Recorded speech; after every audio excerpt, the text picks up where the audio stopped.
Curious Lloyd. Scary clown sightings have been around for decades. Over the past year, there have been a wave of appearances of rogue clowns who have been waiting in the bushes to jump unsuspecting people with their possibly murderous and definitely extreme comedy routines. But in response to the public's growing anxiety over clowns, some towns banned clown costumes during Halloween, and Target in America even took clown masks out of their stores. As it might surprise you to learn, these were far from the first sightings of creepy clowns.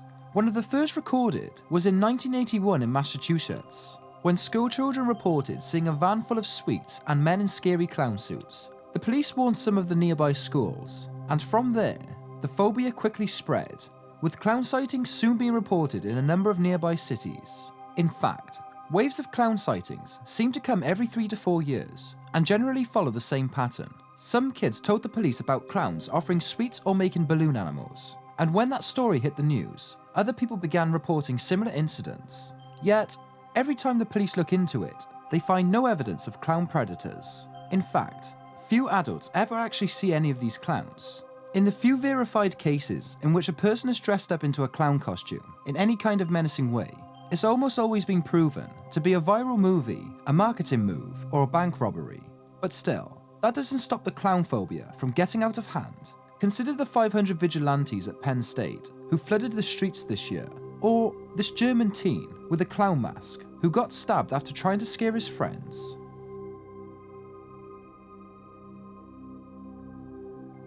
Stalin led the charge against blind folk musicians. In my previous video, I briefly mentioned about blind folk musicians, so I'd like to go into a little bit more about it. The Ukrainian bards, or kobzars, were travelling musicians who roamed from town to town, busking with their lute-like instruments. Almost always blind, kobzars were most often known for their dumas, and they sung epic poems which celebrated Ukrainian greatness. This made them generally well loved by Ukrainians, and an established part of Ukrainian society. However, one person who was famously not a fan of the Ukrainian greatness was Joseph Stalin, which is perhaps putting it mildly, considering he once starved 7 million Ukrainian farmers to death. Around the same time he was doing this, he was also establishing policies to scrub out any aspects of Ukrainian culture he didn't like, which was in fact all of them. Because of their habit of singing about how great Ukraine was, Stalin passed orders for the kobzars to be imprisoned, starved, or straight up killed when they were found. He learned on the press and other famous Ukrainian writers to denounce and mock the kobzars and their backwards singing, and he even tried to undercut their traditional instruments by dispatching foolish people to spread non-traditional instruments among the Ukrainian people, such as the harmonica and the accordion. All these tactics, aside from being clumsy, mean-spirited, or evil, were also ineffective.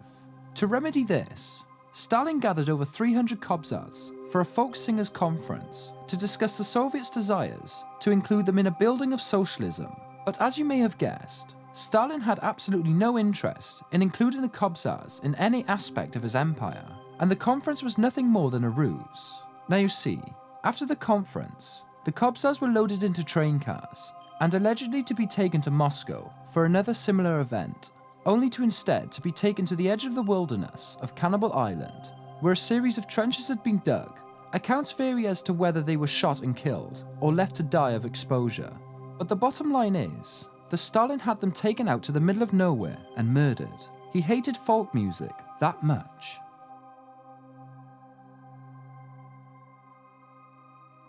"19th century England waged war against the poor. You could say being poor sucks, and that's in our civilized modern era, wherein we mostly ignore the poor. It used to be far more dangerous to be penniless. Now you see, back in Victorian England, being poor was basically considered a crime. There were a few reasons for this, but at least one cause appears to be the panic caused by a wave of street robberies in the 1850s and 60s. Even though crime was on a downward trend at that point, the press grossly inflated the frequency and extremity of these minor robberies, because most of these robberies were committed with the generous application of chokeholds. They became known as garroting, which did absolutely nothing to relieve the public anxiety over them. The panic ignited a new battle in England's long-running trend of class warfare. Social reformers began describing the typical criminal as lazy, unmotivated type who didn't want to do an honest day's work. which led to pretty much the entirety of the lower class being referred as the criminal class. Journalists would go undercover amongst these people, returning with sensational write-ups that talked about the poor as if they were thieving aliens. But almost every observer concluded that it wasn't poverty driving people to crime. It was a combination of drink, laziness, poor parenting, and all above all, a lack of moral fibre.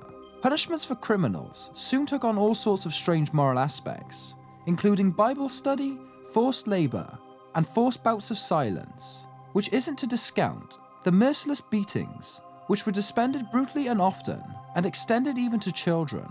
But thankfully, that era is long behind us, and we no longer blame the vague concept of crime itself on the poor, and punish them with beatings and weird religious endurance trials.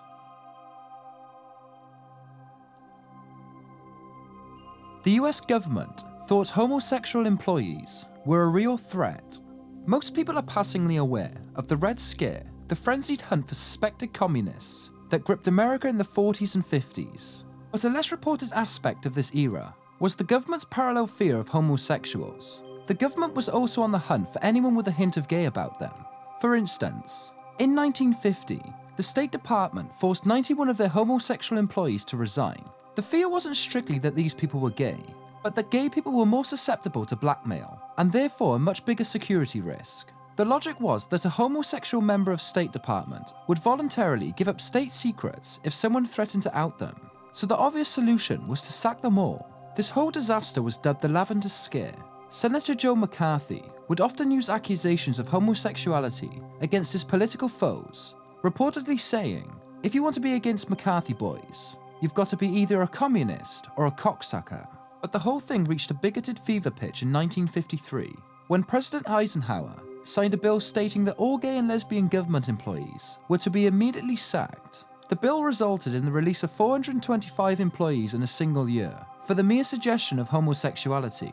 And before you say, damn, this was such a backwards time, consider that this law was in effect until 1995. Thousands of people lost their jobs over the years because of it, and in 29 states, it's still legal to sack someone for being gay.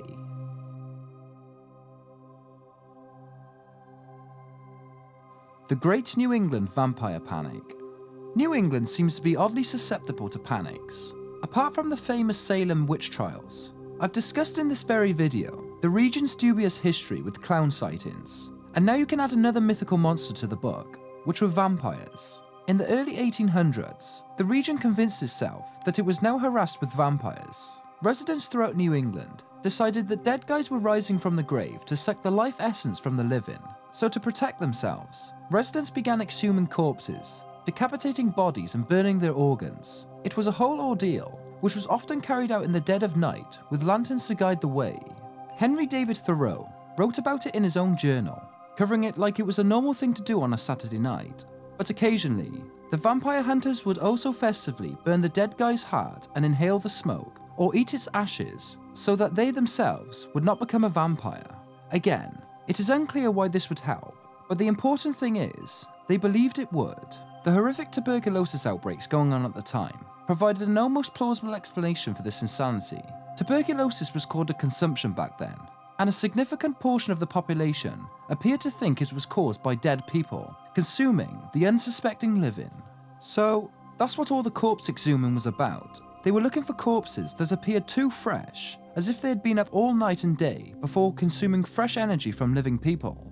Now, this is obviously pretty dumb, but to a 19th century person with limited education, watching all of their neighbours wither away, you can sort of see why the notion of vampires might cling on to their thoughts. But also, the early 1800s was super boring, and it's not like those corpses were using their heads and organs anymore.